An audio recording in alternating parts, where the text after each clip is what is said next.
ಎಲ್ಲರಿಗೂ ನಮಸ್ಕಾರ. Welcome to Sandhya Shetty's kitchen. ಇವತ್ತಿನ ವಿಡಿಯೋದಲ್ಲಿ ತುಂಬಾ ಸುಲಭವಾಗಿ ಚಟ್ಲಿ ಫ್ರೈ ಹೇಗೆ ಮಾಡೋದು ಅಂತ ನೋಡೋಣ. ನಾನಿಲ್ಲಿ 1/4 kg ಆಗುವಷ್ಟು ಚಟ್ಲಿನ ತೊಗೊಂಡಿದ್ದೇನೆ. ಕ್ಲೀನ್ ಮಾಡಿದ ಮೇಲೆ 1/4 kg ಆಗುವಷ್ಟಿದೆ ಇದು. ಮೊದಲಿಗೆ ಇದನ್ನು ಮ್ಯಾರಿನೇಟ್ ಮಾಡ್ಕೊಳ್ಬೇಕು. ನಾನಿಲ್ಲಿ ಇದಕ್ಕೆ 1 ಚಮಚ ಆಗುವಷ್ಟು ಶುಂಠಿ ಬೆಳ್ಳುಳ್ಳಿ ಪೇಸ್ಟ್ನ ಸೇರಿಸ್ಕೊಳ್ತಾ ಇದ್ದೀನಿ. ಹಾಗೆಯೇ 2 ಚಮಚ ಆಗುವಷ್ಟು ಅಚ್ಚ ಖಾರದ ಪುಡಿನ ಸೇರಿಸ್ಕೊಳ್ಳಿ. 1 ಚಮಚ ಆಗುವಷ್ಟು ಧನಿಯಾ ಪುಡಿ, 1/4 ಚಮಚ ಆಗುವಷ್ಟು ಅರಿಶಿಣ ಪುಡಿ, ಹಾಗೆಯೇ 1/4 ಚಮಚ ಆಗುವಷ್ಟು ಗರಂ ಮಸಾಲೆ ಪುಡಿ, ಹಾಗೆಯೇ 1.5 ಇಂದ 2 ಚಮಚ ಆಗುವಷ್ಟು ಕರಿಬೇವನ್ನ ಚಿಕ್ಕದಾಗಿ ಕಟ್ ಮಾಡಿಬಿಟ್ಟು ಹಾಕೊಳ್ಳಿ. ಒಂದು ಚೆನ್ನಾಗಿ ಹೆಚ್ಚಿರುವಂಥ ಈರುಳ್ಳಿ ತುಂಬಾ ಚಿಕ್ಕದಾಗಿ ಕಟ್ ಮಾಡಿಬಿಟ್ಟು ಹಾಕೊಳ್ಳಿ. ಈರುಳ್ಳಿನ 1 ಚಮಚ ಆಗುವಷ್ಟು ನಿಂಬೆಹಣ್ಣಿನ ರಸನ ಸೇರಿಸ್ಕೊಳ್ಳಿ. ಹಾಗೆಯೇ ರುಚಿಗೆ ತಕ್ಕಷ್ಟು ಉಪ್ಪನ್ನು ಸೇರಿಸ್ಕೊಳ್ಬೇಕು. ನಾನಿಲ್ಲಿ 1 ಚಮಚ ಆಗುವಷ್ಟು ಉಪ್ಪನ್ನು ಹಾಕ್ಕೊಂಡಿದ್ದೀನಿ. ಚೆನ್ನಾಗಿ ಮಿಕ್ಸ್ ಮಾಡ್ಕೊಳ್ಳಿ ಎಲ್ಲವನ್ನ.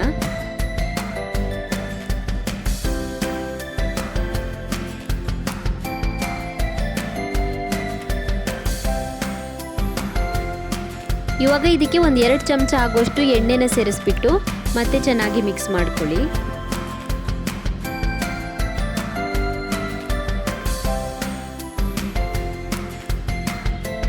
ಮಿಕ್ಸ್ ಮಾಡಿದ ಮೇಲೆ ಇದನ್ನ ಒಂದು ಅರ್ಧ ಗಂಟೆಗಳ ಕಾಲ ಮ್ಯಾರಿನೇಟ್ ಆಗೋದಕ್ಕೆ ಹಾಗೆ ಬಿಡಬೇಕು. ಚಟ್ಲಿ ಇವಾಗ ಅರ್ಧ ಗಂಟೆಗಳ ಕಾಲ ಮ್ಯಾರಿನೇಟ್ ಆಗಿದೆ. ಇವಾಗ ಫ್ರೈ ಮಾಡ್ಕೊಳ್ಳೋಣ.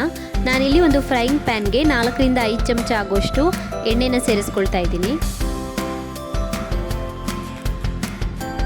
ಇವಾಗ ಇದಕ್ಕೆ ಮ್ಯಾರಿನೇಟ್ ಮಾಡಿಟ್ಟಿರುವಂಥ ಚಟ್ಲಿನ ಸೇರಿಸ್ಕೊಳ್ಳಿ.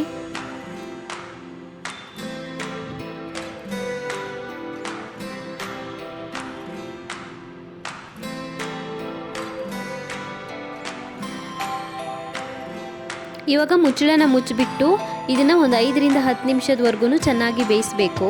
ಮೀಡಿಯಂ ಫ್ಲೇಮಲ್ಲಿ ಬೇಯಿಸಬೇಕು ಚೆನ್ನಾಗಿ, ಒಂದು 5 ರಿಂದ 10 ನಿಮಿಷದವರೆಗೂ. ಹಾಗೆಯೇ ಪ್ರತಿ 2 ನಿಮಿಷಕ್ಕೊಂದ್ಸಲ ಮುಚ್ಚಳನ ಓಪನ್ ಮಾಡಿಬಿಟ್ಟು ಒಂದ್ಸಲ ಸೌಟಲ್ಲಿ ಮಿಕ್ಸ್ ಮಾಡಿಬಿಟ್ಟು ಮತ್ತೆ ಬೇಯಿಸ್ಕೊಳ್ಳಿ. ಹೀಗೆ ಮಾಡೋದ್ರಿಂದ ಚಟ್ಲಿ ಎಲ್ಲ ಕಡೆ ಸಮನಾಗಿ ಬೇಯುತ್ತೆ. ಮಸಾಲೆ ಕೂಡ ಎಲ್ಲ ಕಡೆ ಚೆನ್ನಾಗಿ ಬೇಯುತ್ತೆ ಸಮವಾಗಿ. ಇದು ನೀರಿನಂಶ ಪೂರ್ತಿಯಾಗಿ ಡ್ರೈ ಆಗೋವರೆಗೂ ಬೇಯಿಸಬೇಕು. ನಾವು ಸ್ವಲ್ಪ ಕಲರ್ ಚೇಂಜ್ ಆಗಿ ನೀರಿನಂಶ ಪೂರ್ತಿ ಡ್ರೈ ಆಗೋವರೆಗೂ ಬೇಯಿಸ್ಕೊಳ್ಬೇಕು.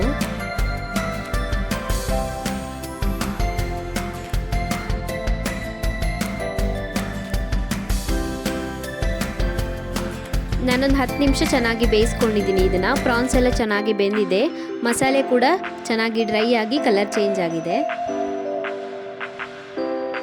ಎಂಡಲ್ಲಿ ಇದಕ್ಕೆ ಮತ್ತೆ ಕೆಲವು ಕರಿಬೇವಿನ ಎಲೆಗಳನ್ನು ಸೇರಿಸ್ಕೊಳ್ಬೇಕು. ಮಿಕ್ಸ್ ಮಾಡ್ಕೊಳ್ಳಿ ಚೆನ್ನಾಗಿ. ಫ್ಲೇವರ್ ತುಂಬ ಚೆನ್ನಾಗಿ ಕೊಡುತ್ತೆ ಎಂಡಲ್ಲಿ ಮತ್ತೆ ಕರಿಬೇವನ್ನ ಸೇರಿಸೋದ್ರಿಂದ. ಚಟ್ಲಿ ಫ್ರೈ ಇವಾಗ ಸರ್ವ್ ಮಾಡೋದಕ್ಕೆ ತಯಾರಾಗಿದೆ. ಇದನ್ನ ತುಂಬಾ ಸುಲಭವಾಗಿ ಮಾಡ್ಬೋದು. ಹಾಗೆಯೇ ಟೇಸ್ಟ್ ಕೂಡ ತುಂಬ ಚೆನ್ನಾಗಿ ಬರುತ್ತೆ. ಟ್ರೈ ಮಾಡಿ ನೋಡಿ ಇದನ್ನು ಒಂದ್ಸಲ. Thank you for watching my video. ನಿಮಗೆ ನನ್ನ ವಿಡಿಯೋ ಇಷ್ಟವಾಗಿದ್ದರೆ ಲೈಕ್ ಮಾಡಿ, ಶೇರ್ ಮಾಡಿ, ಹಾಗೆಯೇ ನನ್ನ ಚಾನಲನ್ನು ಸಬ್ಸ್ಕ್ರೈಬ್ ಮಾಡೋದನ್ನು ಮರಿಬೇಡಿ.